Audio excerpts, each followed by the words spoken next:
Assalamualaikum semua dan selamat sejahtera.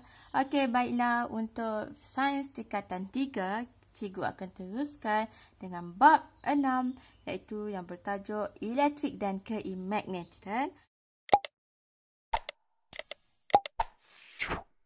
Dan untuk video ini, cikgu akan fokus kepada 6.1 subtopiknya iaitu penjanaan tenaga elektrik. Okey, mudah saja. Jangan risau. Okey, kita akan teruskan dengan penjanaan elektrik, tenaga elektrik daripada sumber tenaga. Kita kenali dulu daripada manakah sumber-sumber tenaga elektrik ini. Okey, kita mulakan dengan yang pertama iaitu sumber tenaga yang boleh diperbaharui. Ini yang cikgu sangat suka ni. Boleh diperbaharui. Baharui. Okey. Sangat suka yang ni. Okey. Kenapa cikgu suka yang ni? Kerana dia boleh diganti. Boleh perbaharui. Maksudnya kita boleh baharukan dah dia. Kita gantikan dia secara berterusan. Okey. Maksudnya tak tanpa menghina waktu. Okey. Dan untuk jangka masa yang panjang. Dan dia tidak akan habis. Okey. Antaranya ialah tenaga hidro. Tenaga hidro ini ialah air, datang daripada air yang kita biasa sebut sebagai hidroelektrik. Dan di negara Malaysia ini kita bertuah, kita patut bersyukur kerana kita digunakan dengan banyak sungai yang kita boleh bina empangan dan kita boleh menghasilkan elektrik dekat stesen-stesen hidroelektrik ini. Okey, yang mana kita kumpulkan empangan tersebut kerana kita menerima hujan sepanjang tahun dan mempunyai air yang banyak dekat sungai-sungai kita. Okey, dan seterusnya adalah tenaga ombak yang mana kita boleh dapat di tepi pantai dan juga tenaga pasang surut yang mana kita juga boleh dapat daripada tepi pantai. Ataupun pasang surut ni kadang-kadang anda boleh Google ya menggunakan tidal, tidal. Okey, so ini adalah tenaga dia. Anda boleh tengok sendiri macam mana stesen dia. Yang mana apabila air surut jadi turbin apabila air pasang, minta maaf ya, air pasang dia naik jadi dia dapat memusingkan turbin. Okey, dan seterusnya adalah tenaga solar. Ini biasa kita tengok yang solar panel kan. Okey, bagus soal tenaga ni ya. Seterusnya adalah tenaga daripada angin. Okey, kita kat Malaysia ni mungkin kita kurang, tapi kat negara-negara luar banyak menggunakan kincir angin, terutama sekali dekat ladang-ladang mereka. Jadi kita boleh pakai banyaklah daripada angin tu dia dapat memusingkan turbin. Okey, selain itu adalah tenaga biogeosim, iaitu yang menggunakan bahan-bahan terbuang. Dan seterusnya yang terakhir sekali untuk sumber tenaga boleh diperbarui ini adalah tenaga geoterma. Apa dia geoterma ni ya? T-E-R-M-A. Okey, geoterma. T-E-R Geo ni maksudnya ialah bumi dan terma ni adalah haba, iaitu haba yang datang daripada bumi. Biasanya tenaga jenis ini kita boleh dapat daripada bawah. Kita tahu yang dekat bawah bumi ni ada aktiviti magma. Okey, jadi menghasilkan haba yang sangat tinggi. Jadi biasanya company ataupun syarikat tersebut, lombong tersebut akan korek sehingga dalam sangat beberapa kilometer dan haba tu akan digunakan, disalurkan untuk memanaskan air, menghasilkan steam dan akhirnya memutarkan turbin. Okey, so dia menggunakan memanfaatkan sepenuhnya haba daripada bawah bumi yang kita tahu pada tekanan yang sangat tinggi dan haba yang sangat tinggi dan suhu pun sangat tinggi. So kita gunakan, manfaatkan dia. Okey, seterusnya ialah sumber tenaga yang kita tak berapa nak suka sangat. Okey, yang mana kita sebut dia sebagai sumber tenaga tidak boleh diperbarui. Okey, diperbaharui. Okey, yang mana dia tidak boleh diganti dan akan habis digunakan. Okey, contohnya ialah tenaga nuklear. Kenapa cikgu cakap tenaga nuklear tidak boleh diganti dan akan habis digunakan? Kerana tenaga nuklear akan menggunakan unsur iaitu uranium, plutonium yang kita kena lombong daripada bumi yang mana satu hari nanti akan habis juga. Okey, seterusnya ialah petroleum. Kita dah pernah belajar petroleum. Kita dah pernah belajar masa tingkatan 1. Mana datangnya petroleum ini? Petroleum ini datangnya daripada sisa-sisa ataupun bangkai haiwan kan. yang dahulu kala berjuta-juta tahun yang dahulu yang telah pun termendap di bawah laut pada suhu dan tinggi tekanan yang tinggi, haba yang tinggi. So dia dan dengan bantuan bakteria yang membantu penguraian jadi terhasillah petroleum ini. So ini adalah bangkai ataupun sisa-sisa haiwan berjuta tahun yang lalu. Okey, selain daripada petroleum apa lagi? Okey, dan petroleum biasanya akan wujud bersama-sama dengan gas asli, yang mana gas asli akan berada di atas daripada petroleum kerana gas asli mempunyai ketepatan yang lebih rendah dan petroleum akan berada di bawahnya. Dan yang akhir sekali ialah arang batu. Arang batu pun kita dah belajar masa tingkatan 1. Ulang kaji sikit. Kalau petroleum dan gas asli ini datang daripada sisa haiwan, tapi arang batu ini datang daripada sisa-sisa tumbuhan zaman purbakala. Okey, yang mana telah mati, kemudian tertimbus di bawah tanah, di bawah lumpur yang jatuh, dibawa oleh aliran hujan setelah berjuta-juta tahun dengan haba yang tinggi, tekanan yang tinggi, suhu juga tinggi menyebabkan dia berubah menjadi arang batu dan boleh dilombong dan digunakan. Okey, ini dia sumber tenaga yang wujud di dunia. Di bumi ini, yang mana ini boleh diperbaharui, very good. Yang ini adalah sumber tidak boleh diperbaharui. Kalau boleh kita tak nak gunakan, kita nak kurangkan penggunaannya. Okey, ini tidak boleh diganti, akan habis, iaitu 4 saja, nuklear, petroleum, gas asli dan arang batu. Tapi ini boleh diganti dan ini yang kita perlu buat inovasi, kita perlu melakukan lebih banyak research atau kajian tentang ini. Okey, baiklah, cikgu akan teruskan dengan perjanaan elektrik jika kita menggunakan medan magnet pula. Okey, macam mana? Ini adalah seorang pakcik zaman dulu kala. Pakcik ini nama dia Michael Faraday. Dia telah pun menjumpai kaedah iaitu untuk menjanakan elektrik menggunakan medan magnet. Penggunaan inilah yang mana hasil kita menggunakan medan magnet ini, kita akan dapat menghasilkan arus elektrik. Okey, jadi kita mulakan dengan apakah dia medan magnet ni dan macam mana boleh terhasilnya elektrik ini. Kita tahu magnet, okey, kalau cikgu lukiskan magnet di sini ya, kita tahu dia mesti ada U dan dia mesti ada S ataupun N ataupun S, iaitu utara dan selatan kan. Yang mana medan magnet akan terbentuk dengan daripada U ni akan bergerak ke S. Okey, U akan bergerak ke S dan sini pun sama, U akan bergerak ke S. Ataupun mungkin dalam bentuk U, magnet tu dalam bentuk U. Okey, kat sini U dan S di sini. Jadi dalam keadaan yang sama juga U akan pergi ke S. Ini adalah medan magnet. Ataupun kita juga boleh panggil dia sebagai flux magnet. Iaitu yang cikgu buat anak panah ni. Dia ada banyak ni. Makin besar magnet tu, makin banyak medan magnet ni sebenarnya. Cuma kita tak nampak saja, tapi medan ni ada. Okey, kita tak nampaklah dengan mata kasar kita. Okey, jadi penghasilan elektrik perlu berlaku dengan syarat kita potongkan medan magnet ni. Kita potong, kita cutkan medan magnet. Potong, kita kacau dia. Okey, jadi pemotongan medan magnet berlaku. Okey, ini yang keyword dia. Potong medan magnet. So kita akan menghasilkan arus elektrik yang mana kita sebut dia sebagai arus aruhan. Arus elektrik yang kita hasilkan daripada magnet ini kita sebut arus aruhan, yang mana dia terbentuk daripada arus yang telah teraruh akibat kita potong medan magnet ini.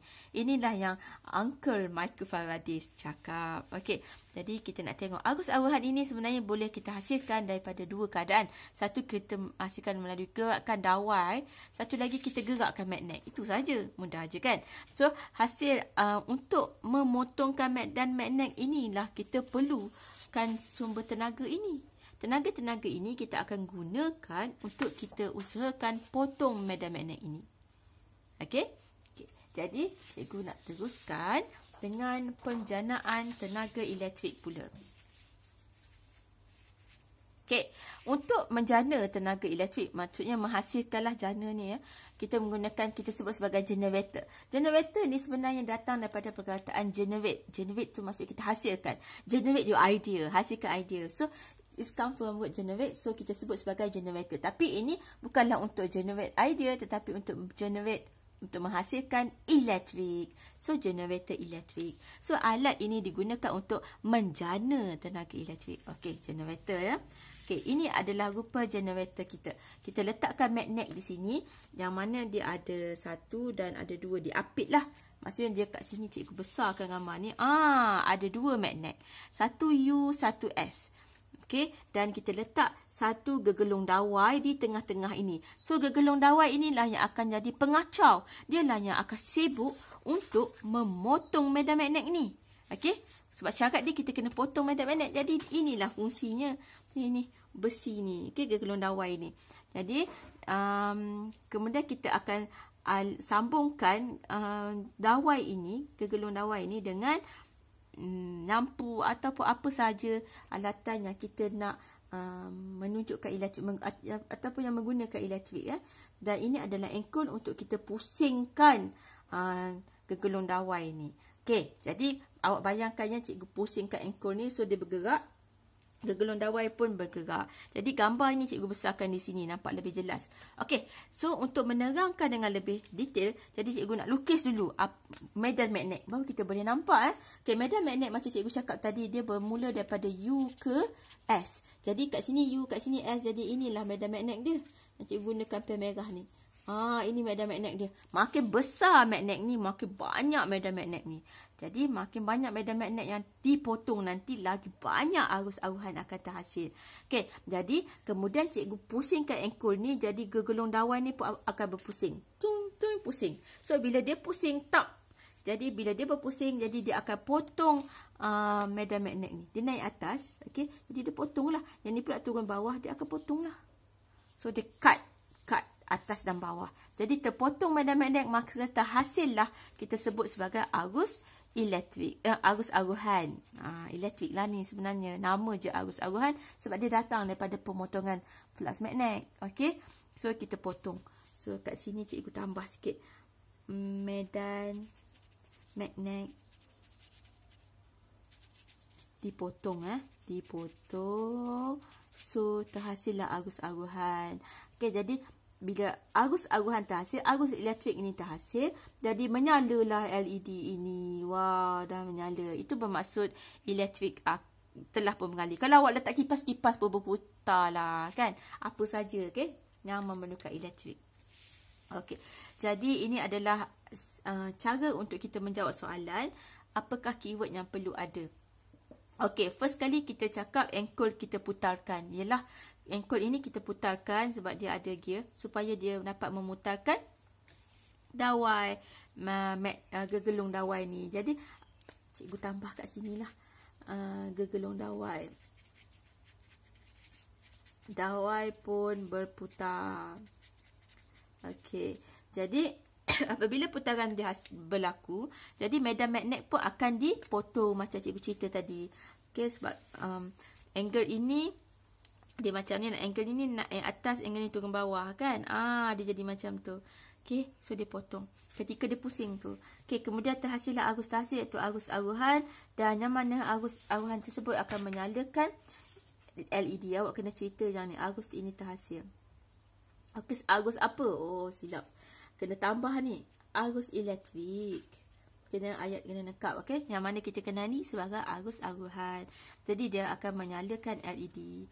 Awak boleh juga cakap dekat sini arus aruhan terhasil, kita pun dapat menghasilkan tenaga elektrik yang mana akan menyalakan LED. Okey, mudah sahaja. Inilah keyword-keyword dia. Mula-mula kita bagi tahu dawai itu berputar. So bila putaran ini penting, medan magnet dipotong, arus elektrik itu apa nama dia, arus aruhan, dan last kali dia dapat menyalakan LED. Mudah aja sebenarnya. Okey, baiklah. So cikgu nak teruskan dengan tadi cikgu ada bagi tahu arus aruhan dihasilkan melalui gerakan dawai dan gerakan magnet. So inilah dia yang kita nak tahu sekarang ni. Apa dia beza gerakan dawai? Apakah dia pula beza gerakan magnet? Tapi kedua-dua ni boleh hasilkan arus aruhan. Okey, bagaimana? Okey, ini adalah contoh gerakan dawai. Cikgu cerita tentang gerakan dawai dahulu. Boleh kan?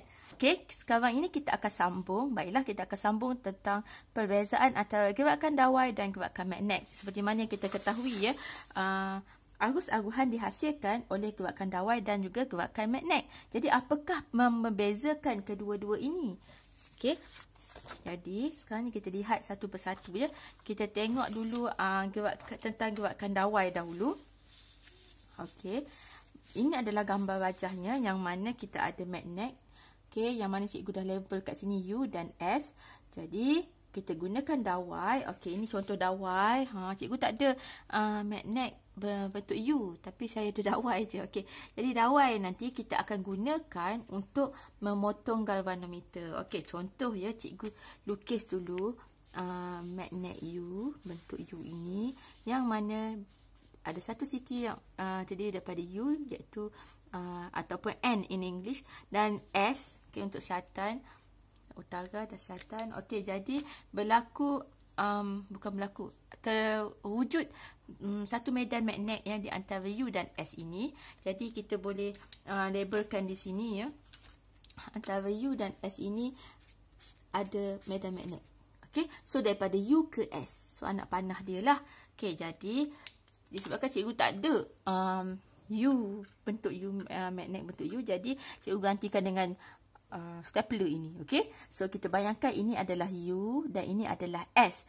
Jadi dengan adanya magnet U ini, dan kita akan gunakan dawai ini untuk memotong medan magnet yang ada di sini.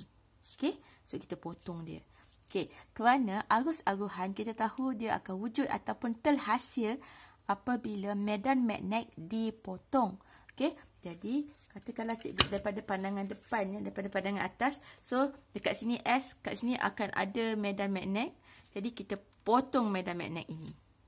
Okey, dengan menggerakkan dawai penyambung ini daripada atas ke bawah dan daripada bawah ke atas juga kita memotong. Jadi apabila medan magnet dipotong, okey, jadi kita akan dapat lihat sini dawai digerakkan ke bawah ataupun ke atas dengan pantas, medan magnet dipotong.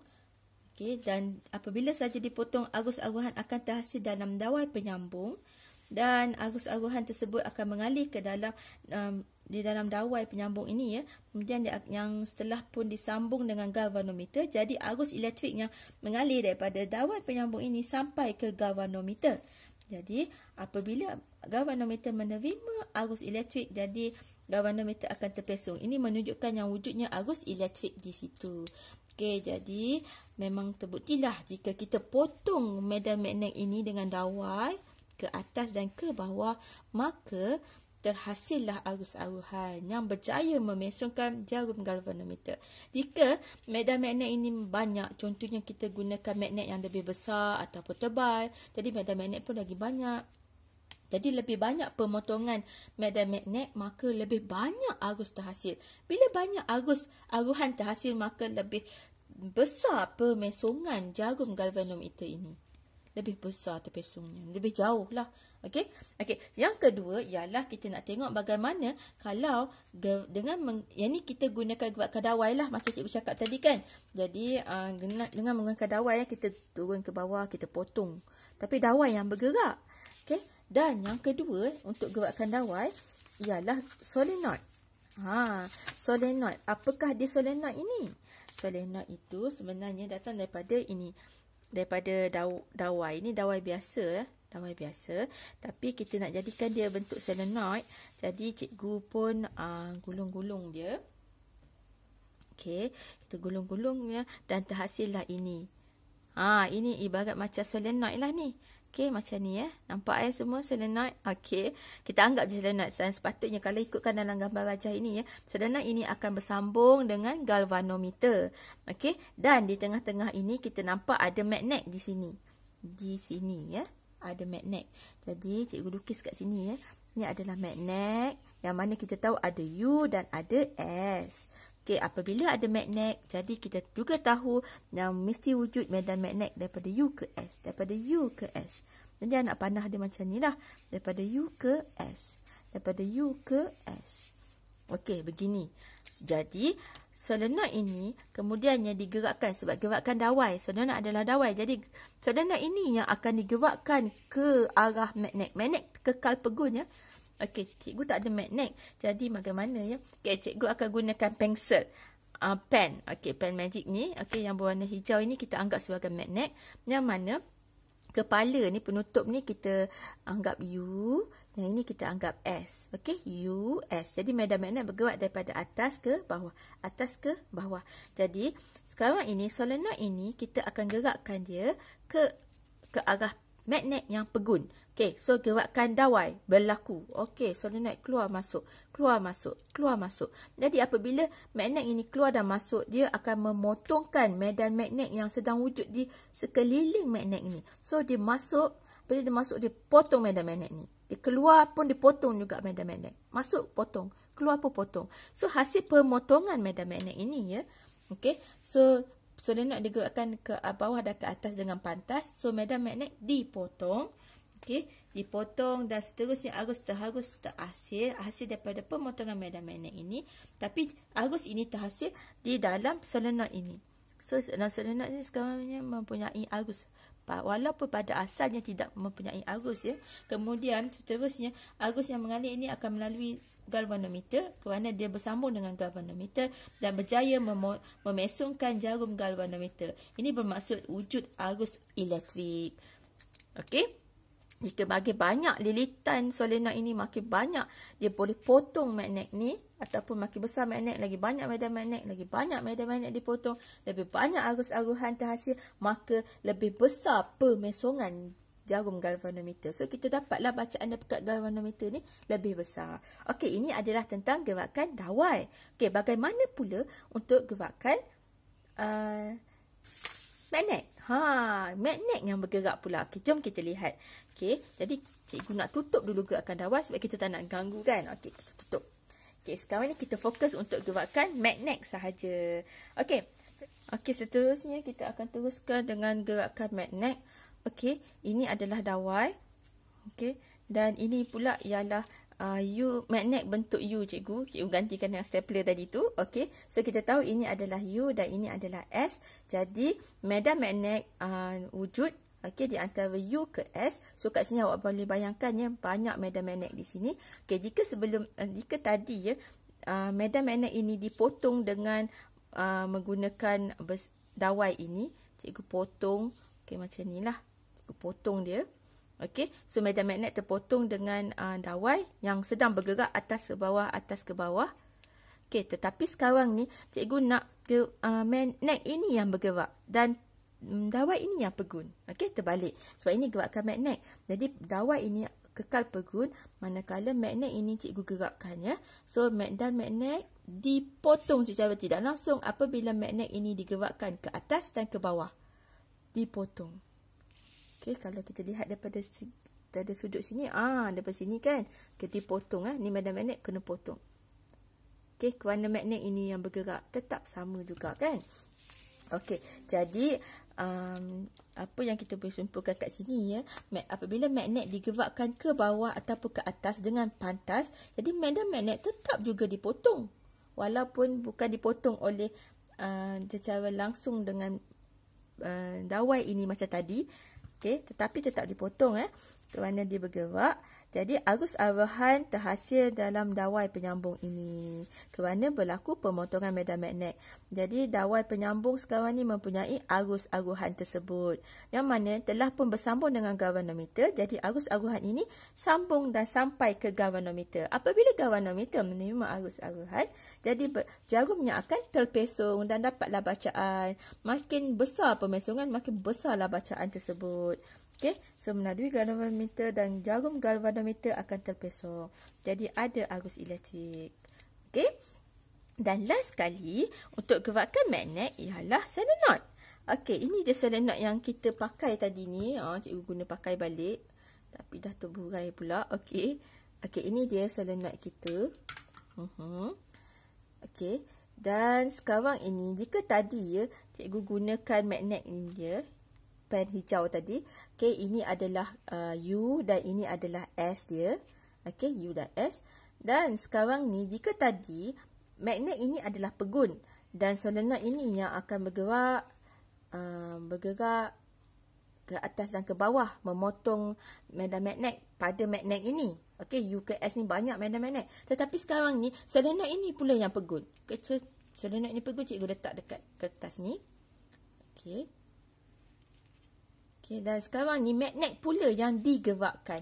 Jadi cikgu gerakkan magnet ni. Okay, ini adalah U dia. Okay, jadi gerakkan.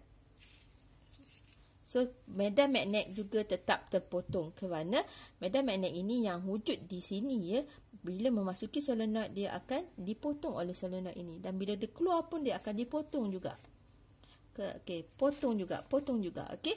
Jadi apabila solenoid digerakkan ke atas dan ke bawah ya dengan patas, jadi medan magnet tetap dipotong. Okey, jadi wujudlah arus-aruhan dalam solenoid ini. Solenoid ini dah bersambung dengan galvanometer. So arus tu sampailah ke galvanometer, dan jarum galvanometer itu juga akan terpesong. Okey, jadi walaupun kita gerakkan dawai ataupun kita gerakkan magnet, kedua-duanya. Okay, seterusnya kita akan belajar lebih detail ya tentang sumber-sumber tenaga yang kita belajar tadi, yang sumber yang boleh diperbaharui dan tidak boleh diperbaharui, dan bagaimana penjanaan stesen jana kuasa bagi beberapa jenis sumber tenaga ini ya. Cikgu nak mulakan dengan hidroelektrik, sebab kat Malaysia banyak hidroelektrik juga kan. Okey, so kita tengok ini adalah stesen jana kuasa hidroelektrik. Okey, kita mulakan. Okey, kita tutup dulu apa-apa yang kita tak nak serabut. Kita fokus dekat gambar ni dulu. Okey, so ini adalah rupa empangan yang ada banyak dekat Malaysia.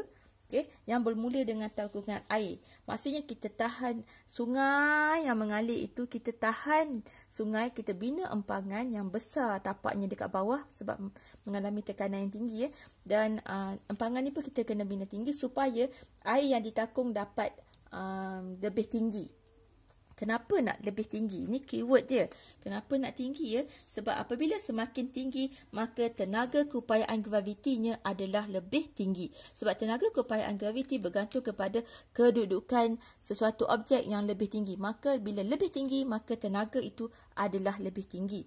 Maka apabila tenaga keupayaan graviti tinggi, sebab empangan ini tinggi dan air juga berada pada aras yang tinggi, maka dia dapat berubah menjadi tenaga kinetik yang lebih tinggi. Jadi semakin tinggi air ini, maka pergerakan air yang menturun adalah lebih laju berbanding dengan air yang lebih cetek. Okey, itu yang kita nak, dia lebih tinggi tu. Okey, kemudian air tersebut akan mengalir laju dari aras yang tinggi ke rendah. Jadi kita pintu untuk keluar air tu mesti berada daripada atas ke bawah ya. Okey, jadi sekarang ni dia daripada tenaga keupayaan graviti berubah menjadi tenaga kinetik. Okey, berubah turun. So sepanjang perjalanan berlaku pergerakan air, jadi tenaga kinetik tinggi, dan dengan tenaga kinetik yang tinggi mampu untuk memutarkan turbin. Okey, putarkan turbin. Dan ini juga adalah tenaga kinetik. Turbin berputar. Okey, so hasil daripada tenaga kinetik ini yang tinggi ini, kita boleh ubah bentuk tenaga ini kepada tenaga elektrik dengan kita memotongkan medan magnet yang macam kita dah belajar tadi. Utara dan selatan kita potongkan medan magnet di tengah-tengah antara U dan S tersebut. Okey, so kita potong, turbin potong, dan terhasillah elektrik yang kita akan salurkan ke menara elektrik ataupun pecawan-pecawan untuk ke grid nasional. Okey, so penghasilan tenaga elektrik berlaku. So tenaga dia ialah tenaga keupayaan graviti kepada tenaga kinetik, dan seterusnya berubah memotong medan magnet menjadi tenaga elektrik. Okey, jom kita tengok apakah contoh-contoh stesen jana kuasa hidroelektrik di Malaysia. Okey, antaranya ialah stesen hidroelektrik Kenyir di Terengganu, dan seterusnya adalah Temenggur di Perak, seterusnya adalah Bakun di Sarawak, seterusnya adalah Cenderuh di Perak, Kenering juga di Perak, Bersiar juga di Perak, Pergau adalah di Kelantan. Okey, so antara kebaikan hidroelektrik ini ya, ialah tiada pencemaran berlaku, okey, tiada pembakaran, sebab dia tidak melibatkan sebarang pembakaran bahan api fosil, hanya bergantung kepada aliran air sahaja.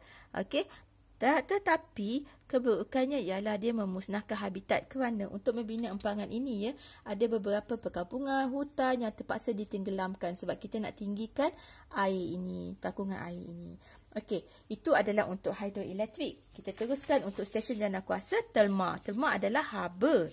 Okey, dan ini melibatkan diesel, gas asli, arang batu, dan ketiga-tiga ini adalah kita dah belajar masa tingkatan 1 kan, bahan api fosil. Okey. Jadi menghasilkan haba. Kita mulakan dengan sini. Bahan api ni ketiga-tiga ni, diesel ke, gas asli ke ataupun arang batu, ikut kepada syarikat tersebut lah. Okey, digunakan sebagai bahan api. So antara tiga-tiga ini ya digunakan untuk membakarkan air, untuk dibakarkan dan memanaskan air, mendidihkan air. Jadi berlaku kat sini ya, mula-mula sekali adalah pembakaran bahan api. Okey, so bahan api ini digunakan untuk untuk memanaskan air sehinggalah mendidih. Okey, so pendidihan berlaku apabila air telah mendidih, air ini akan bertukar menjadi steam. Inilah dia steam. Dan steam ini pada tekanan yang sangat tinggi. P ini pressure, tekanan yang tinggi ya. Okey, tekanan yang sangat tinggi dia mampu untuk memustarkan turbin. So turbin yang diputarkan itu dia akan memotongkan medan magnet kan. So putar-putar, dekat sini terhasillah generator dan terhasillah tenaga elektrik. Okey, daripada segi tenaga ya, bermula dengan tenaga kimia. Daripada segi tenaga ya, dia bermula dengan tenaga kimia kerana diesel, gas asli dan arang batu ni mengandungi tenaga kimia. Kemudian dipanaskan, dan apabila dipanaskan ini memanaskan air, mendidihkan air, ini adalah tenaga haba, pendidihan air. Okey, dan seterusnya apabila steam ini pada tekanan yang tinggi digunakan untuk memutarkan turbin, putaran turbin ini adalah tenaga kinetik, memutarkan turbin, dan akhirnya menghasilkan gas tenaga elektrik, maka tenaga elektrik yang terakhirnya. Jadi ini adalah perubahan tenaga yang terlibat, kimia, haba, kinetik dan elektrik. Okey, dan kita lihat juga apakah contoh stesen jana kuasa di Malaysia ataupun di negara-negara lain kalau ada. Okey, kat sini adalah stesen, contoh pertama adalah stesen jana kuasa Sultan Azlan Shah di Manjung, arang batu, untuk menggunakan arang batu ya. Okey, seterusnya adalah stesen jana kuasa Gelugor Penang menggunakan diesel. Okey, stesen jana kuasa Tuanku Jaafar Negeri Sembilan menggunakan gas asli. Stesen jana kuasa Sultan Abdul Aziz Selangor menggunakan arang batu. Okey, arang batu adalah salah satu sumber terbesar di Malaysia ya, daripada segi menjanakan tenaga elektrik. Okey, dan apa kebaikannya sebenarnya? Ada kebaikan walaupun dia menggunakan bahan api fosil. First adalah kerana ianya murah.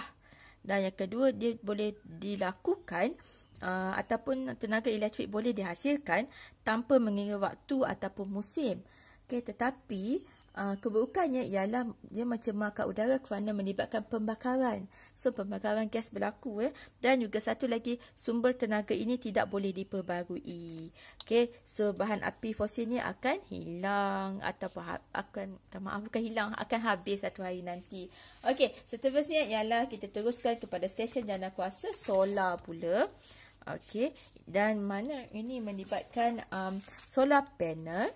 Okey, ataupun kita sebut juga sebagai modul ya. So dia menerima cahaya matahari sampai ke solar panel, dan daripada solar panel ini dia akan menukarkan tenaga cahaya ini kepada daripada matahari ini kepada tenaga elektrik. Daripada tenaga cahaya ini dia akan berubah kepada arus terus kat sini arus elektrik dan dihantar ke inverter, sebelum dihantar ke transformer dan digunakan ke grid nasional.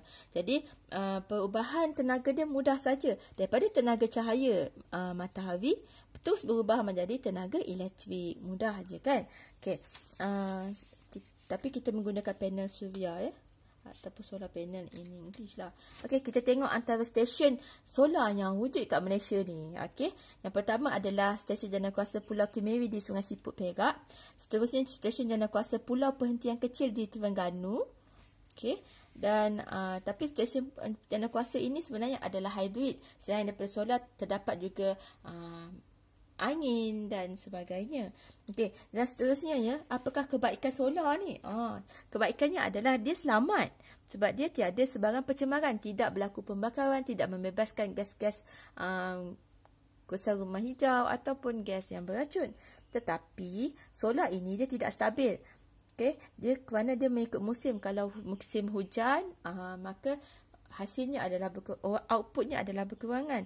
Dan juga kerana solar ini hanya boleh dihasilkan pada waktu siang saja, kerana waktu siang saja ada matahari, malam tidak ada kan. Okey.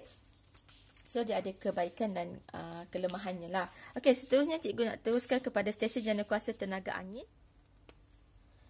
Baiklah, ini adalah stesen janakuasa tenaga angin yang mana bermula dengan udara bergerak ataupun angin. Ini akan menggerakkan bilah kincir di sini. Okey, biasanya kincir angin ini kita biasa lihat di negara luar. Banyak terdapat kincir angin ni berbanding dengan di Malaysia, kerana negara luar mempunyai angin yang lebih kuat berbanding dengan Malaysia. Tapi masih ada dekat Malaysia ni. Okey, so angin kemudiannya akan menggerakkan bilah kincir angin ini, dan apabila bilah ini berputar, maka turbin dekat dalam ini pun akan diputarkan sekali. Jadi hasil pemutaran turbin ini yang telah memotong medan magnet. Jadi perjalanan akan menghasilkan tenaga elektrik. Mudah saja untuk tenaga angin ni. Jadi dia tak melibatkan banyak perubahan tenaga di sini. Perubahan tenaga yang terlibat adalah kinetik, kerana angin bergerak, bilah pun bergerak, berputar, dan turbin pun akan berputar. Jadi tenaga kinetik lah sepanjang ni. Okey, sepanjang ketiga-tiga ni adalah tenaga kinetik. Okey. Dan akhir sekali berubah menjadi tenaga elektrik. Mudah saja kan?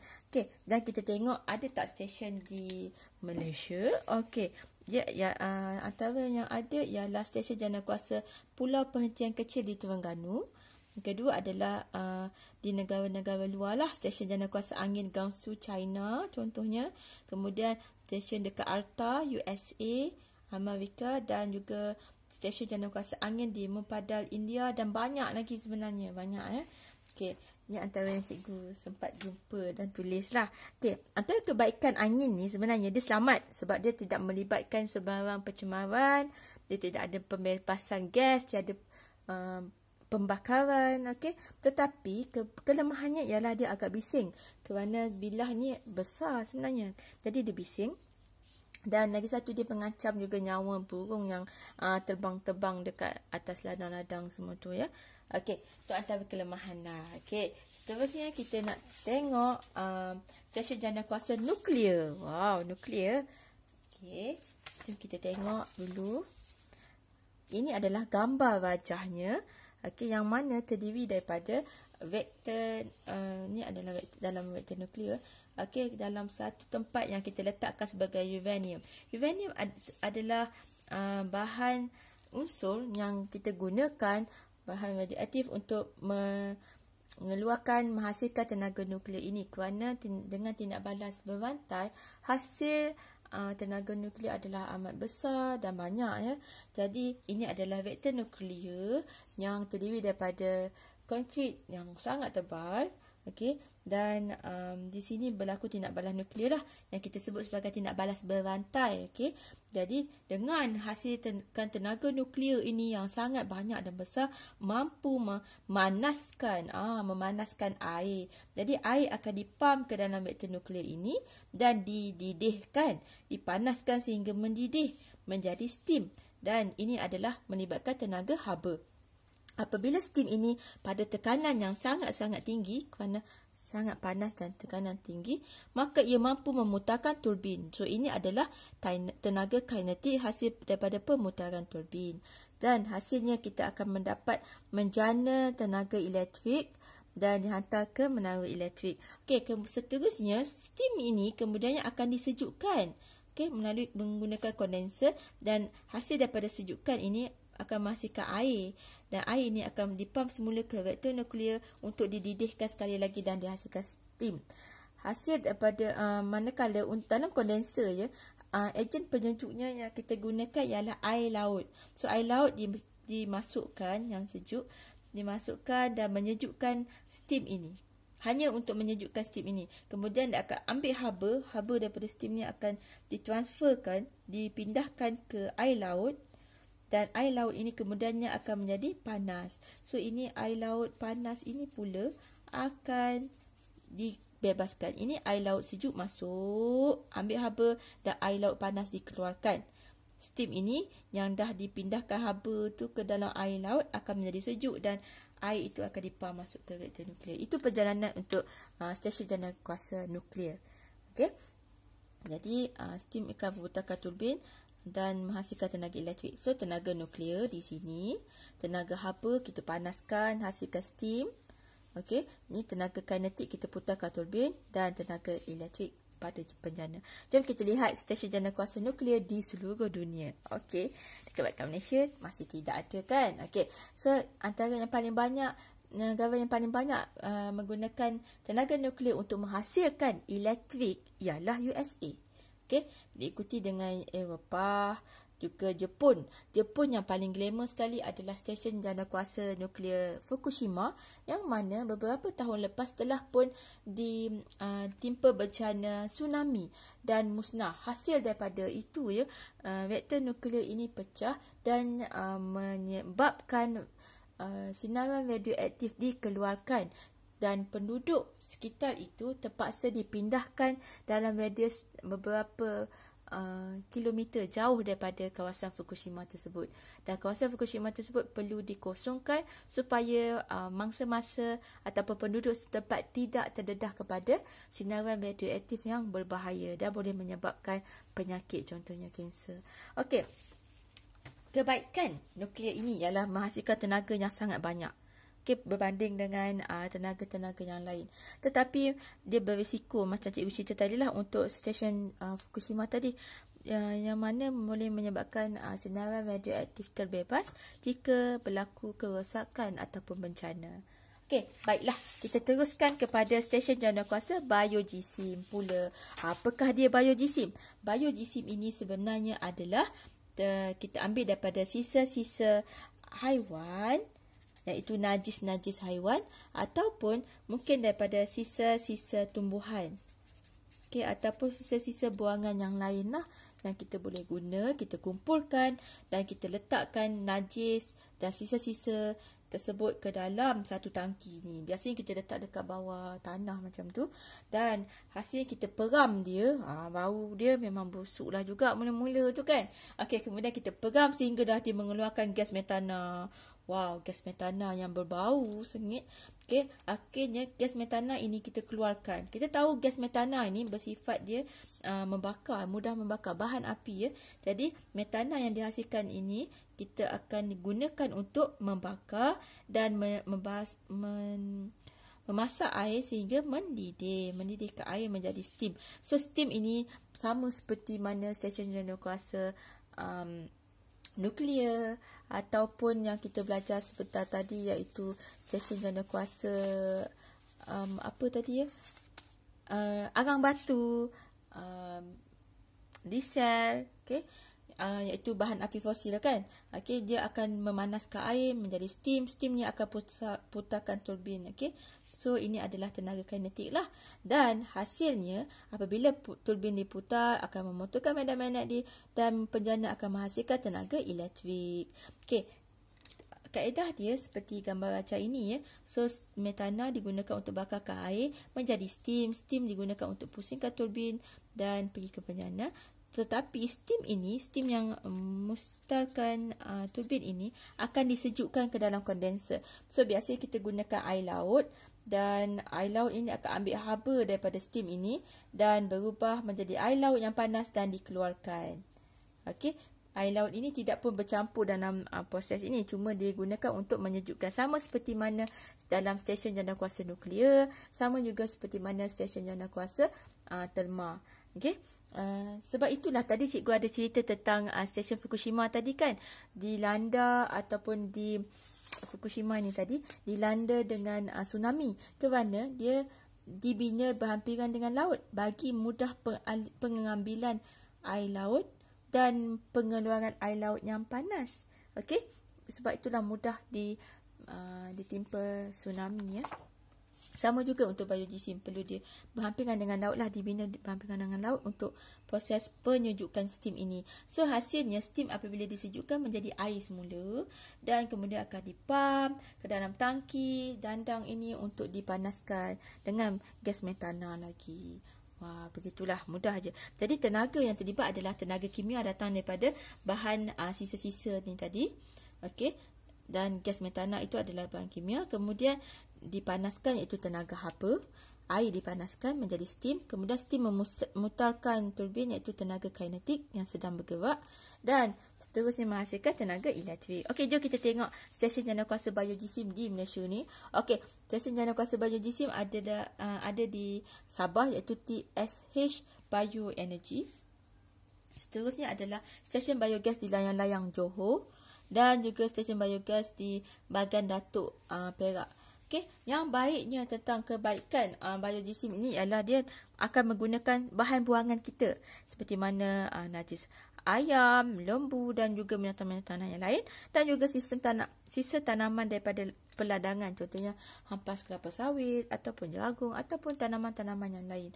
Tetapi yang kelemahannya adalah menyebabkan pencemaran kerana membebaskan gas-gas apabila berlaku pembakaran. Tapi cikgu suka juga biojisim ini kerana ia dapat membantu kita menyelesaikan masalah pembuangan sisa yang makin berleluasa, dan kita gunakan dia untuk membuat satu lagi tenaga baru, kan?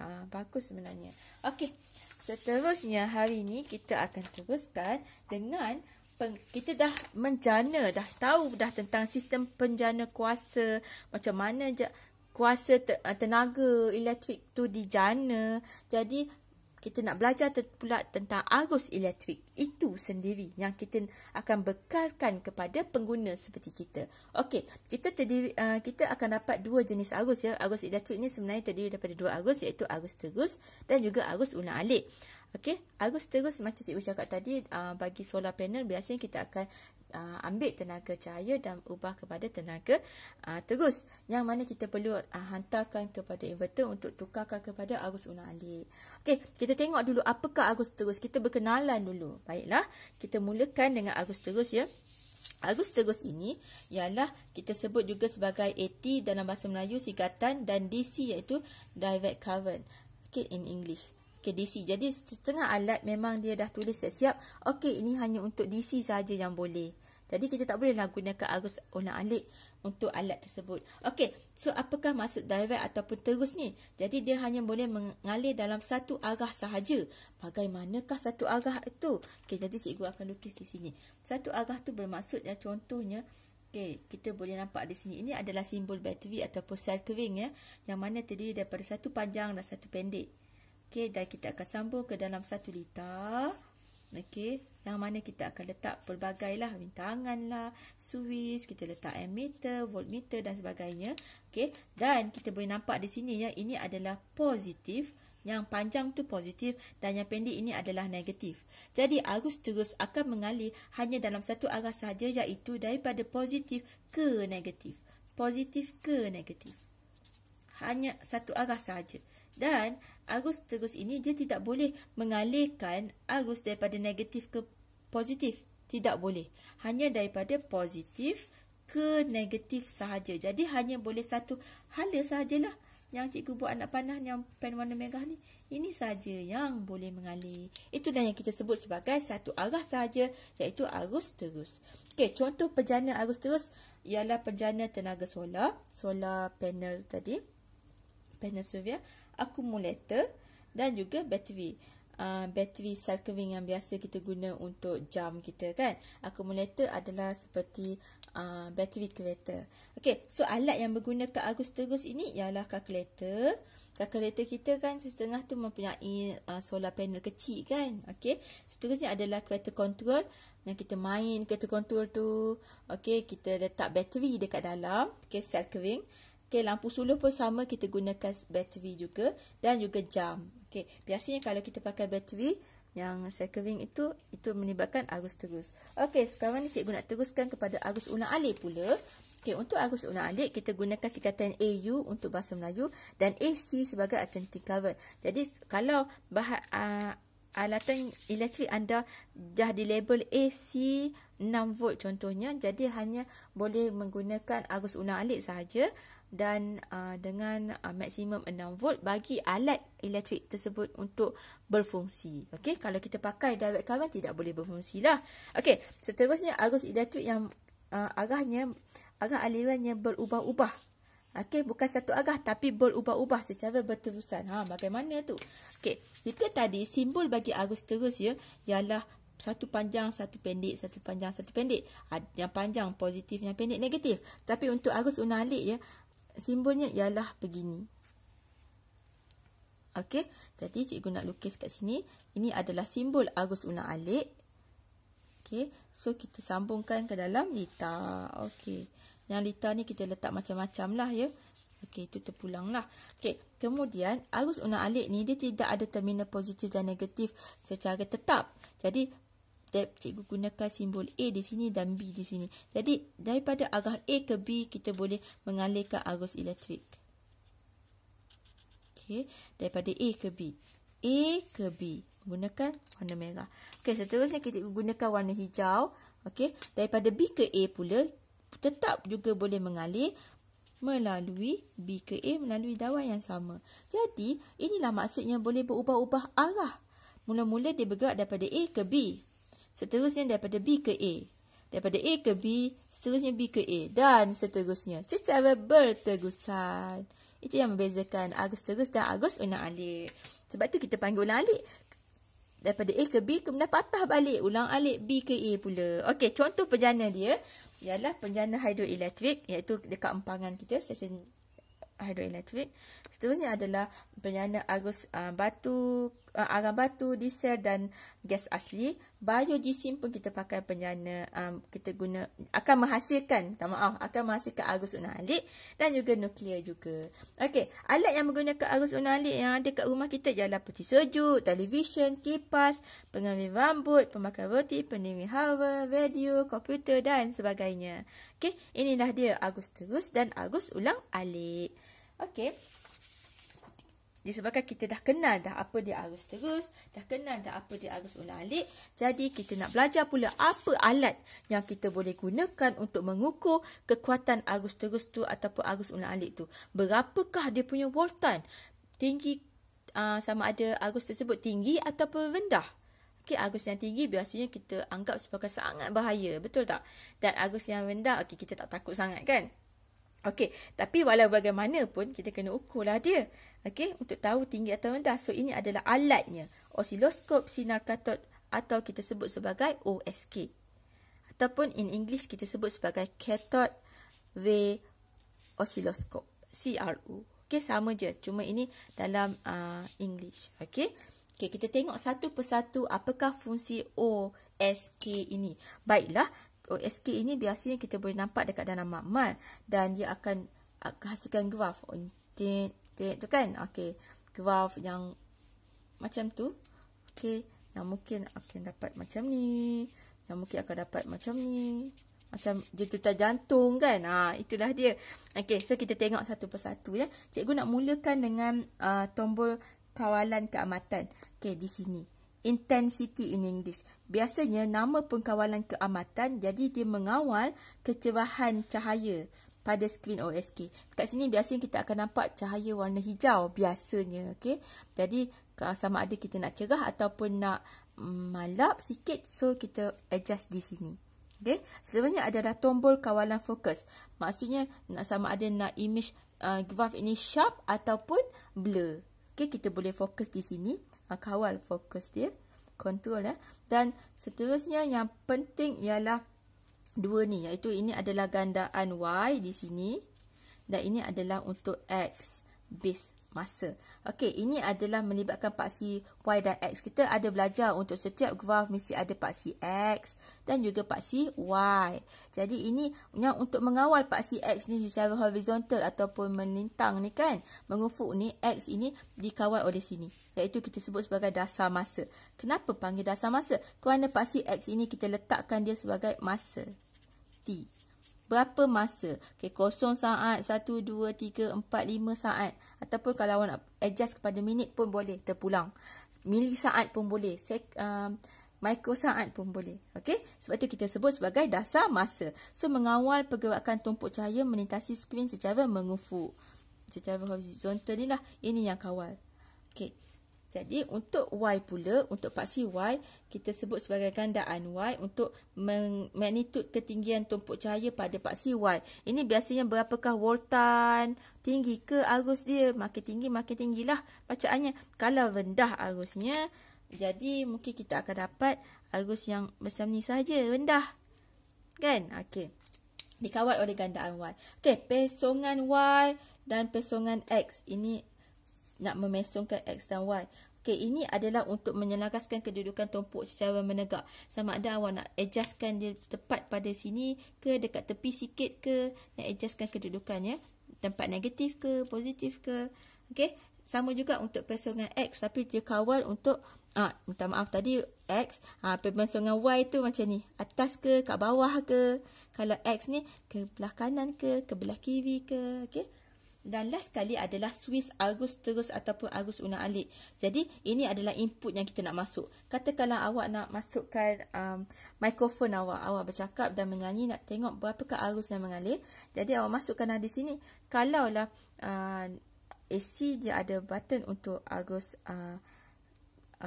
unak-alik. Kalau arus terus pun boleh. Kedua-duanya boleh digunakan dan OSK ini boleh mengukur arus terus dan juga boleh mengukur arus unak-alik. Tetapi hasil graf dia adalah berbeza. Okey, cikgu akan tunjukkan sedikit hasil graf dia ya.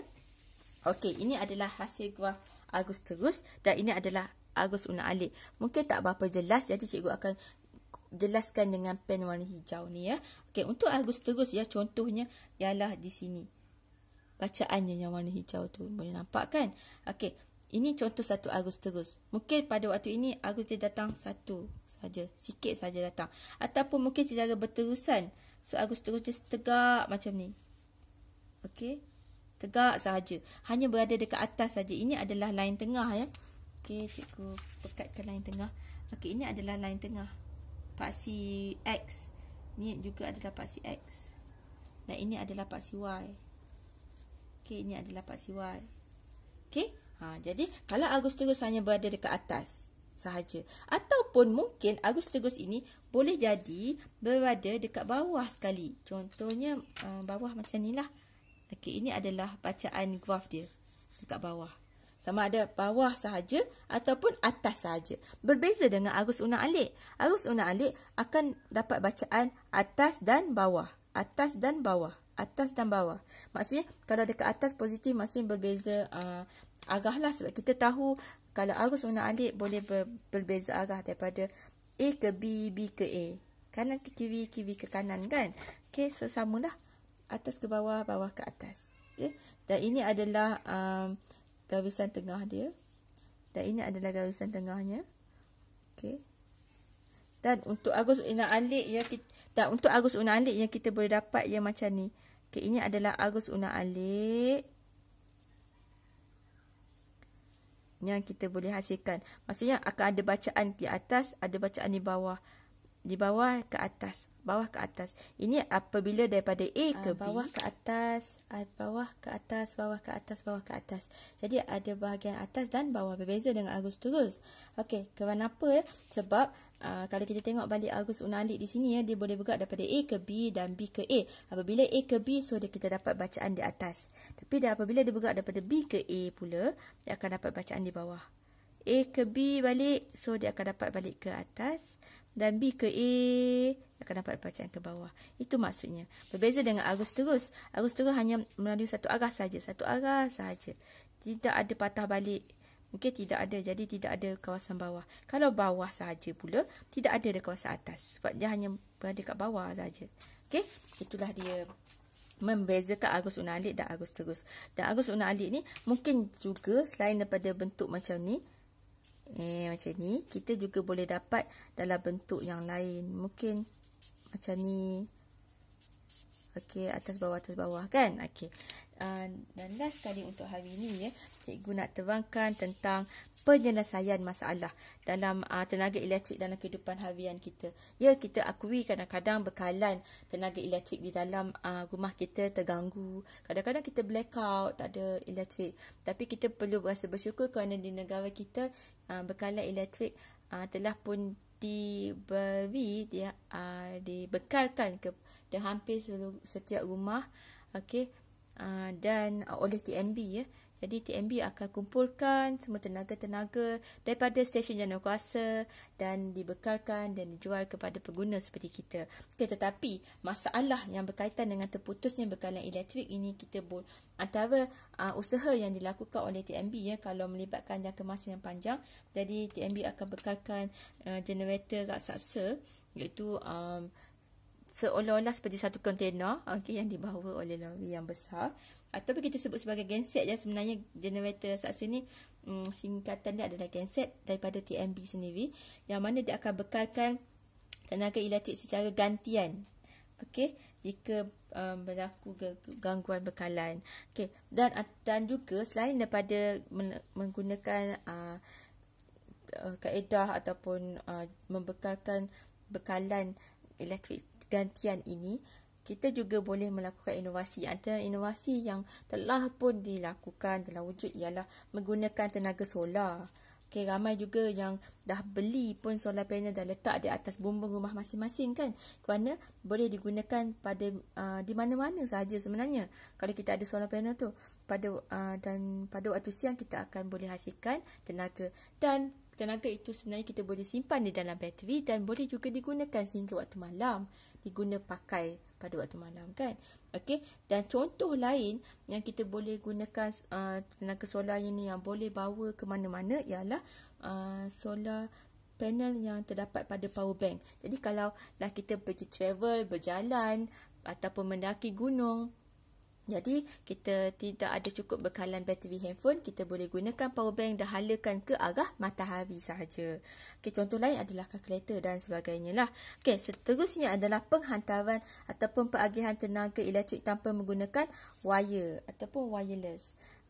Contohnya ialah contohnya adalah handphone ini. Apabila handphone kita sudah kehabisan bateri dan kita pun tak ada kabel, pun tak bawa kabel, jadi kita boleh dapatkan tenaga elektrik daripada secara wireless, ya, daripada komputer ataupun laptop kita, dan juga daripada alat-alatan elektronik yang lain, ataupun jam kita punya smartwatch juga boleh dapatkan bekalan secara wireless. Dan yang mana teknik ini kita gunakan tenaga elektrik yang disuplaikan itu berkongsi tenaga elektrik, yang mana dia berubah menjadi tenaga gelombang atau radio ataupun mikro. So kita boleh hantar ke handphone yang lain ataupun smartwatch yang lain.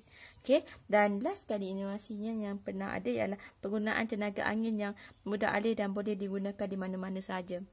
Sama seperti solar panel lah, dia hasilkan kecil saja, so halakan saja ke mana ada angin yang kuat secara tiba-tiba dan kita boleh generate, hasilkan tenaga elektrik pada on the spot dan boleh gunakan untuk cas handphone dan sebagainya. Itu sajalah untuk subtopik ini pada hari ini, iaitu yang melibatkan penjanaan tenaga elektrik. Sehingga berjumpa lagi untuk subtopik 6.2 nanti. Dan please like and subscribe this video. Dan terima kasih semua, semoga bermanfaat. Bye-bye.